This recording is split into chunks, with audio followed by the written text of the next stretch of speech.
Bonjour et bienvenue. Aujourd'hui, on va s'attaquer à une idée qui est, vous allez voir, aussi surprenante que fascinante. L'idée que l'intelligence artificielle pourrait jouer un rôle, non pas pour nous remplacer, mais pour nous augmenter. Allez, on plonge dedans. On va commencer par une question qui a tout l'air d'un paradoxe.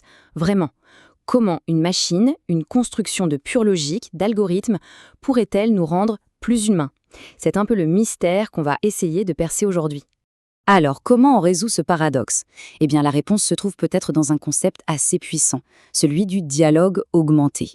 Il faut s'imaginer une IA qui, au lieu de nous servir des réponses toutes faites, nous aiderait plutôt à trouver les nôtres. Et cette idée, en fait, elle est beaucoup moins nouvelle qu'on pourrait le croire. Pour bien la comprendre, il faut faire un petit bond dans le temps. Direction la Grèce antique, à la rencontre d'un maître absolu dans l'art de poser les bonnes questions. Et ce maître, c'est Socrate. Fait intéressant, sa mère était sage-femme. Elle aidait à mettre au monde des enfants. Lui, eh bien, il disait faire un peu la même chose, mais avec les idées. Il ne donnait jamais la réponse. Jamais. À la place, il posait des questions pointues, pour aider les gens à accoucher de leur propre vérité. C'est ça, la fameuse méthode socratique. Le but, ce n'est pas d'imposer un savoir, non. C'est de piquer la curiosité, de stimuler la réflexion, pour que chacun trouve sa propre lumière, sa propre compréhension. Autrement dit, la vérité, elle vient de l'intérieur. Elle ne peut pas être juste plaquée de l'extérieur. Et c'est là que le parallèle avec notre technologie moderne devient fascinant. Si Socrate était cette sage-femme des esprits, est-ce que l'IA pourrait devenir, pour nous, notre sage-femme de silicium? Mais concrètement, comment ça marcherait? L'IA, elle ne connaît rien de nos valeurs, de nos rêves. En fait, elle agirait plutôt comme une sorte de miroir intelligent. Elle pose des questions, elle reformule nos propres pensées sous un angle différent, elle peut même pointer du doigt une contradiction dans notre raisonnement. Bref, elle ne pense pas à notre place, elle nous aide à mieux penser. Et cette phrase, elle résume parfaitement le cœur de l'idée.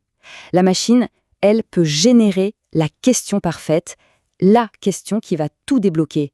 Mais la réponse, celle qui a de la substance, de la valeur, du sens, eh bien cette réponse-là, elle reste profondément, entièrement humaine. Du coup, cette approche nous met face à un choix fondamental.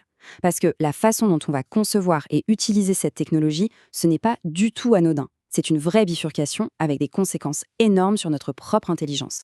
Voilà les deux chemins possibles. D'un côté, on a l'IA qui amplifie. C'est un partenaire, un coach qui renforce notre capacité à réfléchir, qui nous pousse à aller plus loin. Et de l'autre, il y a le grand danger. L'IA qui substitue.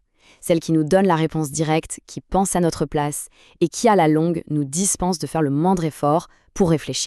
Et là, l'enjeu est de taille. Ce n'est pas juste une question de confort. Utiliser une IA qui pense pour nous, c'est un peu comme arrêter de faire du sport. Nos muscles intellectuels, notre esprit critique, notre capacité à prendre des décisions, tout ça risque de s'atrophier, tout simplement. Le choix qu'on fait est donc absolument essentiel. Et cette grande question, attention, elle n'a rien d'abstrait ou de futuriste. En fait, elle se pose à nous tous les jours, à chaque fois qu'on utilise un de ces outils. Ce choix, il nous revient individuellement. À l'ère de l'intelligence artificielle, le véritable défi de l'éducation, il est là. Comment apprendre à utiliser la technologie comme un levier pour notre propre intelligence et non pas comme une béquille pour notre paresse intellectuelle? Voilà la réflexion avec laquelle on peut repartir. Chaque fois qu'on se sert d'une IA, la bonne question à se poser est peut-être celle-ci.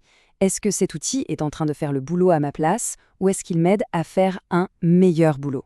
La réponse déterminera si la technologie nous affaiblit ou si, paradoxalement, elle nous rend un peu plus humains.